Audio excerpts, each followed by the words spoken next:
حضرت علی رضی اللہ تعالیٰ عنہ ابن ابی طالب جو نبی کریم صلی اللہ علیہ وسلم کے چچا زاد بھائی 21 رمضان 40 ہجری کو ایک المناک سازش کے تحت شہید کر دیے گئے۔ ان کی شہادت اسلامی تاریخ کا ایک ایسا المیہ ہے جس نے امت مسلمہ میں گہرے اثرات چھوڑے۔ حضرت عثمان رضی اللہ تعالیٰ عنہ کی شہادت کے بعد مسلمانوں نے حضرت علی رضی اللہ تعالیٰ عنہ کو خلافت کے لیے منتخب کیا، مگر حالات انتہائی کشیدہ تھے اور امت مسلمہ میں اختلافات شدت اختیار کر چکے تھے۔ جنگ جمل 36 ہجری اور جنگ صفین 37 ہجری میں پیش آئی۔ جنگ صفین کے بعد جب معاملہ تحکیم یعنی ثالثی تک پہنچا تو حضرت علی رضی اللہ تعالیٰ عنہ کے کئی ساتھی ان سے ناراض ہو گئے۔ یہ لوگ خوارج کہلائے، جو بعد میں حضرت علی رضی اللہ تعالیٰ عنہ کے شدید مخالف بن گئے۔ خوارج میں 3 افراد عبد الرحمن ابن ملجم، البرق ابن عبداللہ اور عمر ابن بکر نے یہ منصوبہ بنایا کہ وہ 3 بڑے رہنماؤں کو قتل کر دیں گے۔ حضرت علی رضی اللہ تعالیٰ عنہ کو کوفے میں قتل کیا جائے، حضرت معاویہ رضی اللہ تعالیٰ عنہ کو دمشق میں قتل کیا جائے اور حضرت عمر ابن عاص رضی اللہ تعالیٰ عنہ کو مصر میں قتل کیا جائے۔ حضرت علی رضی اللہ تعالیٰ عنہ فجر کی نماز کے لیے مسجد کوفہ تشریف لے گئے۔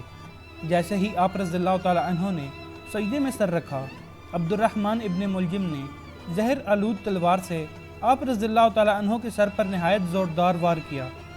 زہر کے اثر سے حضرت علی رضی اللہ تعالیٰ عنہ شدید زخمی ہو گئے اور آپ رضی اللہ تعالیٰ عنہ کے ہونٹوں سے یہ الفاظ نکلے: فزت برب الکعبہ، کعبہ کے رب کی قسم میں کامیاب ہو گیا۔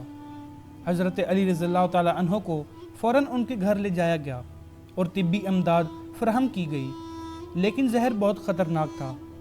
حضرت علی رضی اللہ تعالیٰ عنہ کو معلوم ہو چکا تھا کہ ان کا وقت قریب ہے، اس لیے آپ رضی اللہ تعالیٰ عنہ نے اپنے بیٹوں امام حسن رضی اللہ تعالیٰ عنہ اور امام حسین رضی اللہ تعالیٰ عنہ کو وصیت کی: نماز قائم رکھو، یتیموں کا خیال رکھو، غریبوں کے حق میں نرمی برتو اور امت میں اتحاد قائم رکھنے کی کوشش کرو۔ اپنے قاتل ابن ملجم کے ساتھ انصاف کرو اور بدلے میں ظلم نہ کرنا۔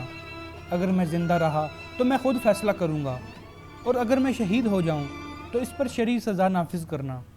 مسلمانوں میں انتشار اور خون ریزی کو روکنے کے لیے ہمیشہ صبر اور تقوی اختیار کرو۔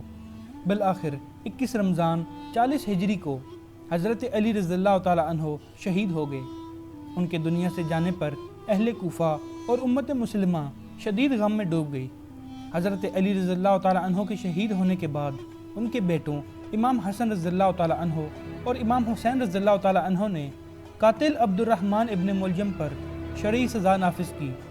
ابن ملجم کو پکڑ کر حضرت علی رضی اللہ تعالیٰ عنہ کے پاس لایا گیا تو آپ رضی اللہ تعالیٰ عنہ نے کہا: اگر میں زندہ رہا تو میں خود فیصلہ کروں گا، لیکن اگر میں نہ بچ سکا تو تم لوگ اس پر حد نافذ کرو، مگر زیادتی نہ کرنا۔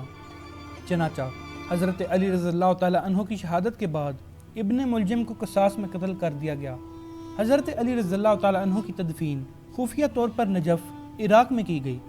اس وقت ان کے چاہنے والوں کو خطرہ تھا کہ دشمن ان کی قبر کی بے حرمتی کر سکتے ہیں، اس لیے اسے راز میں رکھا گیا۔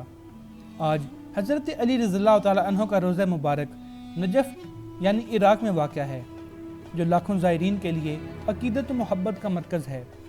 حضرت علی رضی اللہ تعالیٰ عنہ کی شہادت کے بعد امت مسلمہ میں اختلافات مزید بڑھ گئے اور خلافت بنو امیہ کے ہاتھوں میں چلی گئی، مگر حضرت علی رضی اللہ تعالیٰ عنہ کی سیرت، تقوی، عدل و انصاف اور بہادری آج بھی مسلمانوں کے لیے ایک عظیم مثال ہے۔ اللہ تعالیٰ حضرت علی رضی اللہ تعالیٰ عنہ کے درجات بلند فرمائے اور ہمیں ان کے نقش قدم پر چلنے کی توفیق عطا فرمائے، آمین۔ ویڈیو پسند آئی ہو تو اسے لازمی شیئر کریں، چینل پر نئے ہیں تو اسے سبسکرائب کر لیں تاکہ مزید ایسی انفارمیٹیو ویڈیوز جلد از جلد آپ تک پہنچ سکیں۔